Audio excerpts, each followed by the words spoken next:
전쟁이 현실화가 됐어요. 이 전쟁이 일어나게 된 진짜 이유를 어디서 찾아야 해요? 1979년에 이란에서 그때 혁명이 일어나요. 미국을 큰 사탄, 이스라엘을 작은 사탄으로 규정하고 국가의 목표 자체를 이스라엘을 지도상에서 사라지게 한다. 이스라엘 박멸로 삼아요. 그러니까 이란과 이스라엘 사이에 엄청나게 갈등이 계속해서 벌어지고 있었죠. 결국 이 전쟁도 혹시 3차 세계대전으로 가는 거 아니야? 어떻게 보세요? 저는 당연히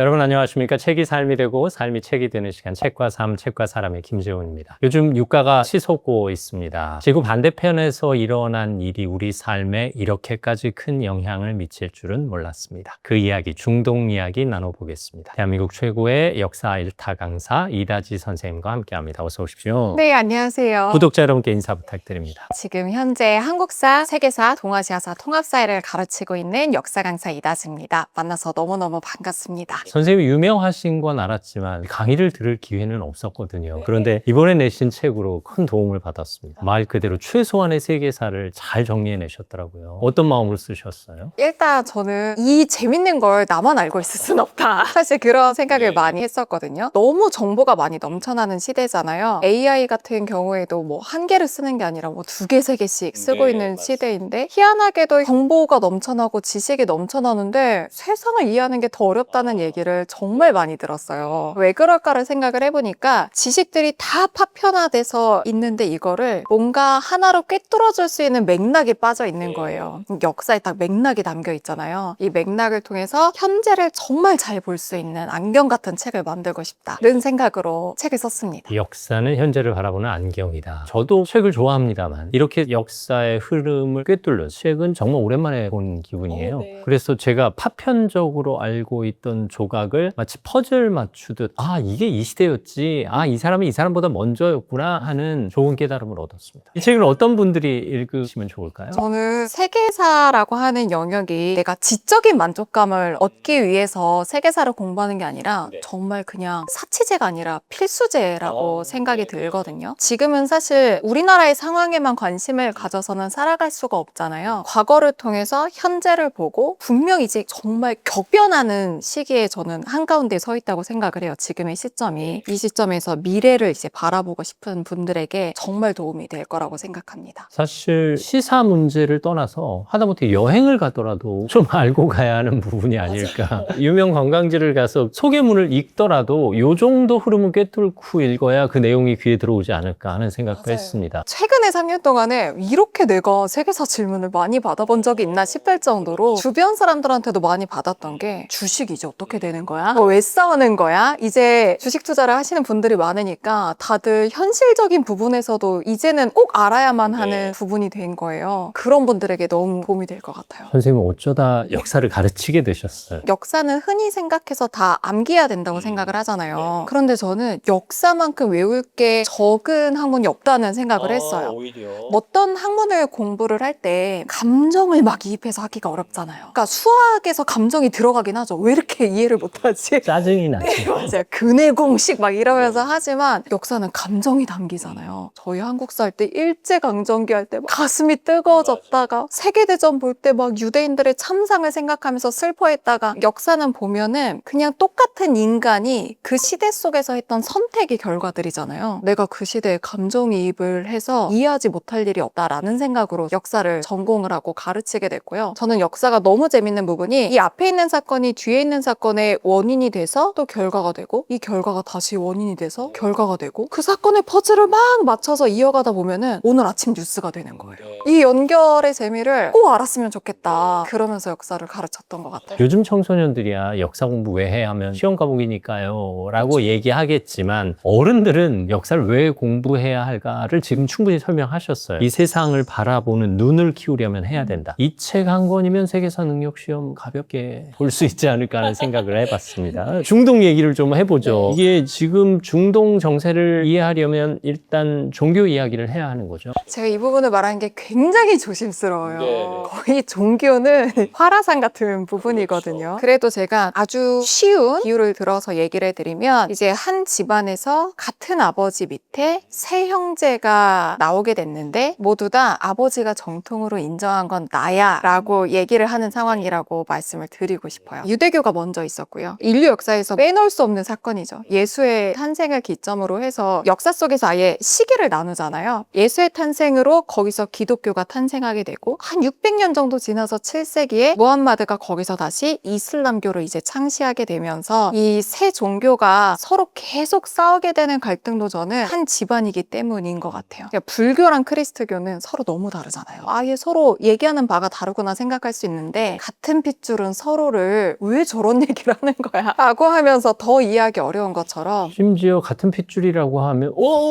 아니에요. 같은 하나님을 아니에요. 명백히 다른 하나님이에요. 라고 얘기할 정도니까요. 근데 이제 세계관이 같죠. 유일신인데 부르는 이름이 다르고요. 뭐 유대교에서는 야훼라고 하고 기독교에서는 하나님 그리고 이슬람교에서는 알라라고 부르고요. 천국과 지옥, 최후의 심판 이 세계관을 공유하는 같은 계열에서 뻗어져 나온 분파라고 이해해 주시면 좋을 것 같아요. 어쨌든 그 지역 역사 속에서 시기별로 인물이 등장하면서 갈라졌다라는 표현이 정확하지 않을까 싶은데 그러면 처음부터 사이가 나빴다고 봐야 돼요? 아니면 특정 사건이 개입할 때마다 사이가 점점 나빠진 거라고 봐야 돼요? 사이가 나쁘다기보다는 아예 색이 다르면서 종교가 나뉘어졌다고 보는 게 정확할 것 같아요. 처음에는 사실 유대교에서 시작을 했잖아요. 그러니까 유대인들이 이스라엘 일대에서 살면서 로마 제국의 지배를 받고 있었어요. 그때 유대인들은 무슨 생각을 했냐면 신이 우리를 위해서 구원자 메시아를 보내줄 거야 라고 생각을 했는데 유대교는 민족 종교거든요. 세계 종교가 되지 못할 수밖에 없었던 게 유대인들은 자신들만이 신의 선택을 받은 구원을 받는 민족이라고 생각을 하고 있었는데 그때 예수가 탄생을 한 거예요. 자신은 신이 보낸 메시아이고 하나님의 아들이다. 그런데 유대인들이 원하는 얘기를 해주지는 않았죠. 유대인들은 자신들이 선택받은 민족이라고 생각을 했는데 예수는 이웃도 사랑해라. 만백성의 하나님이다. 막 이런 사랑의 메시지를 전하면서 기독교가 탄생을 하고 예수에 대한 해석도 달라지게 되죠. 유대인들은 메시아는 오지 않았다. 기독교에서는 예수가 메시아이자 신이다라고 생각을 했고요. 그러다가 7세기에 이 아라비아 반도에서 무함마드라고 하는 인물이 이슬람교를 창시하게 되는데요. 제가 이 부분을 책에 되게 자세하게 쓰면서 우려도 되더라고요. 저를 이슬람교 신자라고 생각하지 않을까라는 생각이 들 정도로 그 내용을 맥락을 담고 싶었던 게 일단 당시 중동의 정세를 좀 파악을 해봐야 되는데요. 요즘으로 치면 정말 두 거대한 제국이 100년 넘게 싸우고 있었어요. 비잔티움 제국이랑 헤르시아 제국이 싸우게 되니까 그 사이에서 상인들은 진짜 새우등이 터지는 거예요. 교역로를 찾기는 해야 되니까 이 아라비아 반도 내부에 우회 교역로를 찾으면서 엄청 뜨게 됐던 도시가 메카와 메디나였어요. 근데 뭐 상업이 발전하고 도시가 성장하게 되면은 자연스럽게 빈부격차가 엄청나게 커지게 되잖아요. 너무 그런 빈부격차 속에서 힘들어하는 사람들한테 알라 앞에 모든 사람은 평등하다. 가난한 사람들을 구제해줘야 된다라고 하는 목소리를 내는 무함마드가 이제 등장하게 되고 이슬람교가 발전하게 된 거죠. 근데 저는 이 무함마드라고 하는 인물도 굉장히 입체적인 인물인 것 같아요. 이 무함마드가 메카에서 손꼽히는 미남이었대요. 25살에 40살의 과부를 만나서 결혼을 하게 되거든요. 이 여성도 보통 여성은 아니었고 메카에서 제일 가는 상단을 이끌고 있던 리더였어요. 지금도 사실 이슬람 하면 굉장히 보수적인 이미지잖아요. 당시는 훨씬 더 심했죠. 7세기니까. 근데 상단을 이끌었으니까 굉장히 강다니는 여성이었고 이 무함마드는 그 전까지만 해도 고아에 경제적으로 굉장히 어렵다가 굉장히 부유한 여성을 만나게 되면서 생계에 대한 걱정이나 불안도가 좀 낮아졌잖아요. 여기서 철학적인 고민이 싹 튼 거예요. 메카의 빈부격차로 인한 고통받는 사람들이 눈에 들어오고 메카에 있는 동굴에 들어가서 명상을 되게 자주 했대요. 그러다가 천사의 계시를 받게 되고 이슬람교를 이제 딱 창시를 하게 된 거죠. 저는 되게 재밌는 부분이 무함마드가 만약에 이름난 학자거나 이런 사람이었으면 사람들이 책에서 봤겠지 이렇게 생각할 수 있을 것 같아요. 근데 무함마드는 문맹이었거든요. 그런 사람이 천사의 계시를 기점으로 해서 쿠란의 경전에 쓰인 얘기들을 하게 되니까 사람들이 완전히 거기에 이제 매료됐던 거죠. 하지만 또 무함마드 사후에는 후계 경쟁 구도가 만만치 않아서 결국 우리가 말하는 시아파가 생기고 수니파가 생기고 여러 갈래로 갈라지고 맙니다. 맞아요. 그 혼란의 흐름 속에서 이제 지금의 이슬람이라는 단어들이 형성이 된 거잖아요. 굳이 우리가 유대교, 기독교, 이슬람의 공간적 격전지를 언급한다면 예루살렘을 빼놓을 수가 없습니다. 이 사연을 좀 핵심을 짚어주신다면. 제가 예전에는 수업할 때 뭐라고 했냐면 텔레비전은 하나인데 보고 싶은 사람이 3명이야 라고 했는데 요즘은 학생들이 와닿지를 않아요. 텔레비전을 안 봐가지고. 그러니까 예루살렘은 세 종교 모두의 성지예요. 일단 유대교에서는 유대인들의 가장 강성했던 국가의 수도이기도 세우기도 하고요. 거기에 이제 신을 모시는 성전을 세웠고 그 성전에서 기도를 하면 신이랑 통한다고 생각을 해요. 그 성전 벽의 일부가 남아있는 게 유대인들이 손을 짚고 막 기도하면서 통곡하는 그 통곡의 벽이죠. 근데 기독교에서도 빼놓을 수가 없어요. 예수님이 십자가에 못 박혀 돌아가시고 부활한 곳이잖아요. 그 무덤 위에 성묘교회가 세워졌고 심지어는 11에서 13세기까지 거의 200년 동안 하나님이 허락한 젖과 꿀이 흐르는 땅 성제를 되찾아야 된다라고 하면서 십자군 전쟁이 벌어지기도 했었고요. 이슬람계에서도 빼놓을 수가 없어요. 메카, 메디나에 이어서 3대의 성지라고 불리는데요. 무함마드가 천사랑 같이 하늘로 올라가서 알라를 만나고 돌아왔다. 거기에 이제 황금의 돔으로 바위의 돔을 세우는데 이것들이 모두 다 예루살렘에 있고요. 지리적으로도 얼마 떨어져 있지 않아요. 통곡의 벽에서 몇 발자국 가면 바위의 돔이 나오고 바위의 돔에서 또 몇 발자국 가면 성묘교회가 나오니까 예루살렘을 잃고는 종교의 정체성 자체가 유지가 될 수 없으니까 서로 양보할 수 없는 격전지가 되는 거죠. 지금 우리가 유대교, 기독교, 이슬람교라는 표현을 쓰고 있습니다만 이 기독교에는 구교와 신교를 모두 포함한다고 봐도 되겠죠. 그쵸. 어쨌든 이 땅을 둘러싼 갈등은 종교 분쟁으로 이어졌고 이제 결정적인 사건이 또 1948년 이스라엘 건국입니다. 팔레스타인 땅을 유대인들이 몰려 들어와서 맞아요. 차지하면서 건국을 선포하죠. 이게 또 뭐 책을 보니까 계기가 있더라고요. 이런 협상 아닌 협상들이 또 오고 갔던 모양이에요. 일단 그런 얘기가 있어요. 세계사에서 문제가 발생하면 고개를 돌려 영국을 보라. 영국이 이렇게 씨를 막 뿌리고 다녀요. 1915년이었으니까 110년 전? 100년 전쯤에 얼마 안 된 일이에요. 영국이 이제 사기 분양을 합니다. 그때가 1915년이면 1차 세계대전 한참 중이었어요. 1914년부터 18년까지 1차 세계대전인데 영국이 이제 진영을 나눠서 싸우는데 영국 반대 진영에 오스만 제국이 있었어요. 근데 군대도 좀 부족하고 자금도 부족하니까 1915년에 영국이 오스만 제국 식민 지배를 받고 있었던 아랍인들한테 제안을 한 거예요. 우리 편에 서서 싸워주면 독립국가 세워줄게. 팔레스타인 땅 사람들의 아랍인들이 굉장히 많이 살고 있었거든요. 그 약속을 믿고서 전쟁에 참전을 하게 되죠. 근데 2년 있다가 돈이 또 부족한 거예요. 근데 이제 우리가 잘 알다시피 세계적으로 자본을 잡고 있는 민족이 유대인이니 유대인들에게 하나님이 허락한 땅 팔레스타인에 독립국가를 세우도록 지원을 해주겠다. 너희가 돌아와야 할 때가 됐다. 그런데 너무 안타깝게도 영국은 유대인에게도 아랍인에게도 팔레스타인 땅을 줄 생각이 없었어요.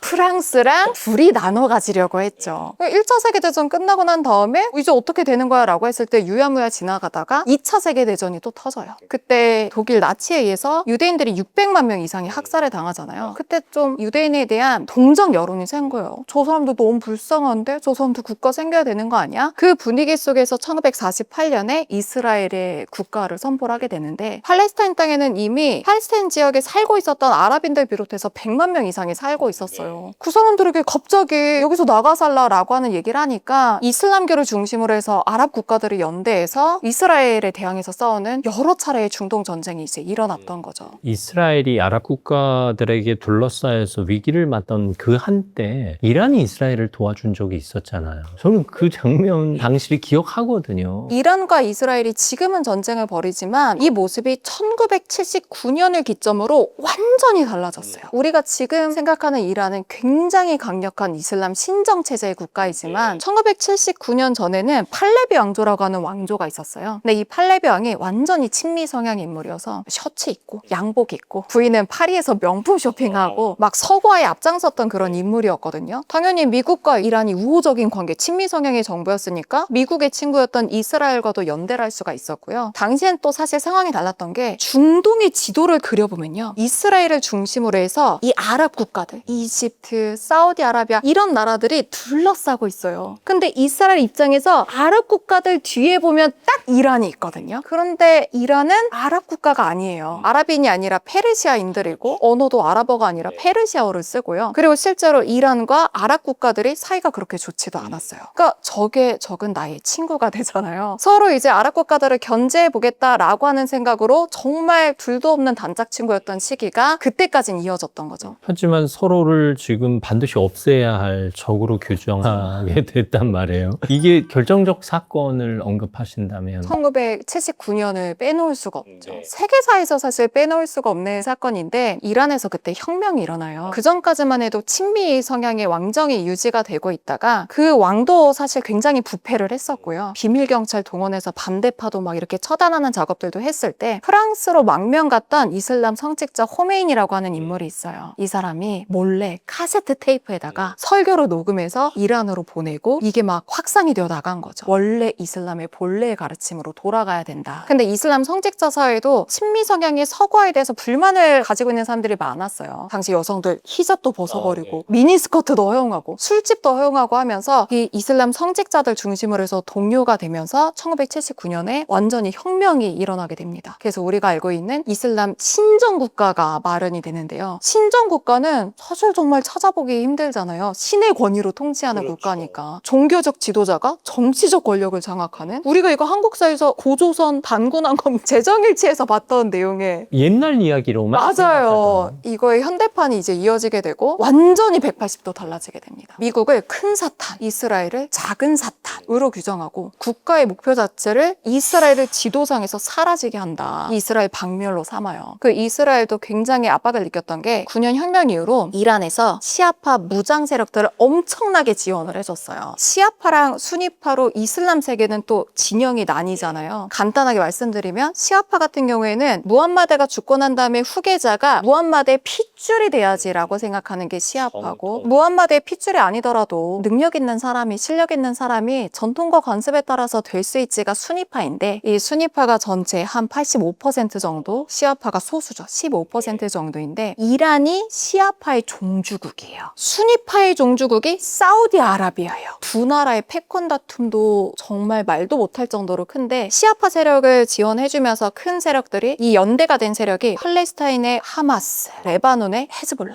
그리고 우리 알고 있는 예멘의 후티, 이런 세력들이죠. 그러니까 이스라엘은 이 저항의 축이라고 불리는 시아파 세력한테 둘러싸이게 되면서 이란과 이스라엘 사이에 엄청나게 갈등이 계속해서 벌어지고 있었죠. 어쨌든 전쟁이 현실화가 됐어요. 2026년에 이런 전쟁이 일어나도 되나 하는 우려까지, 그리고 이렇게까지 길어져야 할 일인가? 라는 생각도 하게 돼요. 이 전쟁이 일어나게 된 진짜 이유를 어디서 찾아야 해요? 항상 역사는 명분이 되고요. 실제 이유는 경제에 가게 되잖아요. 가장 표면적으로 드러난 건 핵무기일 것 같아요. 그 호메이니의 후계자들도 계속해서 공공연하게 지도상에서 이스라엘을 없애버릴 거야 라고 얘기를 했는데, 그런 나라가 핵무기를 개발하게 되면, 핵무기 한 번이면 사실 사라질 수 있는 나라인데 이란이 핵무기 완성 단계에 도달했다, 이 정보를 입수하게 되면서 공격이 시작이 되고, 미국도 이제 그 상황을 원치 않으니까 이게 도화선이 된 거는 맞아요. 그런데 사실 더 깊이 들어가면 중동의 패권이 있죠. 이란이 완성하고 싶은 건 중동의 시아파 벨트예요. 그 시아파 세력들 헤즈볼라랑 연결해서 이 중동 전체를 시아파 이슬람 신정 체제로 끌고 가고 싶어 하고요. 요 반대편에는 사우디아라비아가 표면적으로는 이스라엘이랑 사이 안 좋아라고 하는 모습을 보이려고 하지만 사실은 미국과 이스라엘과 손을 잡고 또 중동의 패권의 한 축을 장악하려고 하는 이 패권의 갈등이 있고요. 더 깊이 들어가면 사실 그 뒤에 거인 미국과 중국이 있죠. 사실 이란 뒤에 중국과 러시아가 있잖아요. 중국에 싸게 석유를 공급하고, 중국은 계속해서 이란이 고립될 때마다 그 숨통을 트일 수 있는 지원을 해줬고요. 결국 이 전쟁도 혹시 3차 세계대전으로 가는 거 아니야? 라고 우려하시는 분들도 있는데 그 걱정이 기우는 아닐 수도 있겠다 싶거든요. 어떻게 보세요? 저는 당연히 1, 2차 세계대전 같은 상황으로는 가지 않을 거라고 생각해요. 핵무기가 있으니까요.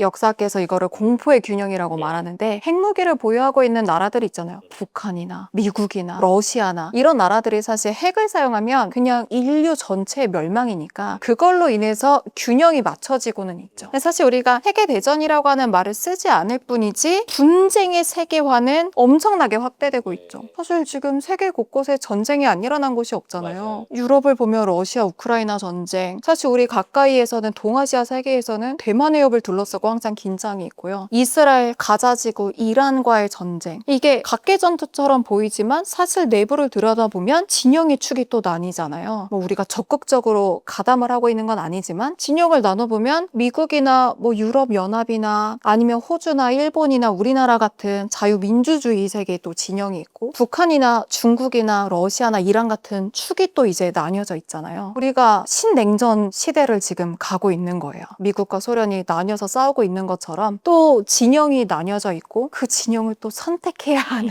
어려운 상황에 있는 거죠. 전쟁의 소리는 끊이지 않고 있습니다. 또 전쟁이 한번 발발하면 언제 끝날지 모르게 계속되고 있고 또 100년 전처럼 총칼을 겨누지 않고 있을 뿐이지 이런저런 이유의 경제 전쟁은 세계 곳곳에서 펼쳐지고 어떻게 보면 세계대전 양상이라고 해도 과언이 아닙니다. 심지어 저쪽 지구 반대편에서 펼쳐지는 일이 우리 일상에 영향을 미치니까요. 맞아요. 호르무즈 해협 그렇게 됐다고 해서 네. 우리가 지금 차를 못 몰 수밖에 없는 상황이 됐습니다. 이게 우리가 계속 중동 정세를 주목해야 하는 거죠. 그쵸. 저는 이런 얘기를 드리고 싶었던 게 중동 전쟁으로 앞으로 어떤 변화가 일어날 거야, 물가가 오를 거야 라고 하는 얘기는 너무나 많은 분들이 해줄 수 있다고 생각해요. 이게 역사적인 사실 관점에서 보면 이 중심부의 불안이 주변부를 항상 흔들거든요. 뭔가 거대한 패권의 분쟁이 있거나 거대한 국가 사이의 분쟁이 있으면 사실 등이 터지는 건 주변의 작은 나라들이에요. 1, 2차 세계대전이 있었을 때도 강대국의 사실 유럽 국가들이 가장 큰 피해를 본 게 아니라 경제적으로 굉장히 취약 지역이었던 동유럽의 나라들이 어려움을 겪고 뭐 중국에서 명나라 청나라 교체될 때 조선 병자호란 일어나잖아요. 이런 거대한 변화의 사실 흐름에서 우리가 가장 주목해 봐야 되는 거는 앞으로의 미래인 것 같아요. 그 19세기 조선 대한제국이 망했잖아요. 일본이 강해서 망한 게 아니잖아요. 당시에 19세기 말에 일본은 메이지 유신을 통해서 서구화 개혁을 막 하고 있을 때 우리는 청나라를 바라봤어요. 청나라를 모델로 한 개혁을 사실 진행해 나갔죠. 앞으로의 100년을 내다볼 수 있는 중요한 시점이라고 생각을 해요. 이게 줄을 잘 서야 된다라는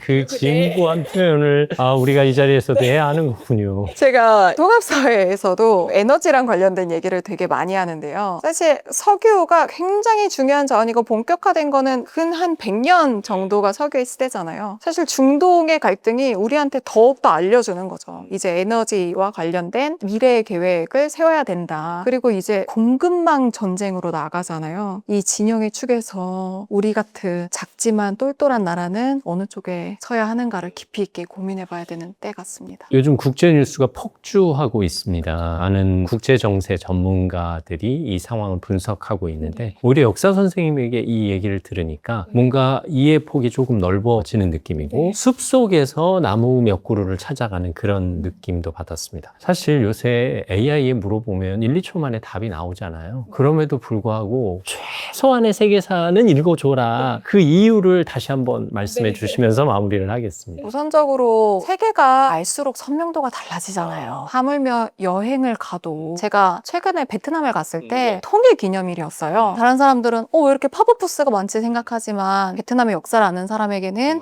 이렇게 통일 기념일이구나 이런 것들이 보이고 베트남의 관광지를 가도 이게 뭐 관광지로 끝나는 게 아니라 프랑스의 식민 지배를 받았던 그 흔적이 남아있구나 라고 하는 거를 볼 수 있는 것처럼 알수록 세상의 선명도가 달라지고 선명도가 달라지면 내가 앞으로 갈 길이 훨씬 더 뚜렷하게 보이잖아요. 역사를 통해서 꼭 그 경험을 세상의 해상도가 달라지는 경험을 해보셨으면 좋겠습니다. 오늘 친절한 설명 감사하고요. 많은 걸 배웠습니다. 사실 웃으면서 할 얘기가 아닌데 곳곳에서 펼쳐지고 있는 이 전쟁 속에서 정말 피해가 최소화되기를 그리고 얼른 전쟁의 총성이 멈추기를 바랄 뿐입니다. 대한민국 역사 일타 강사 이다지 선생님과 함께했습니다. 말씀 감사합니다. 감사합니다. 저 멀리 중동에서 벌어지는 일이 우리 식탁에까지 영향을 미치는 시대가 됐습니다. 그저 전쟁이 얼른 끝나기를 바랄 뿐입니다. 책과 삶, 책과 사람 다음 시간에도 여러분 곁에 있겠습니다. 오늘도 감사합니다.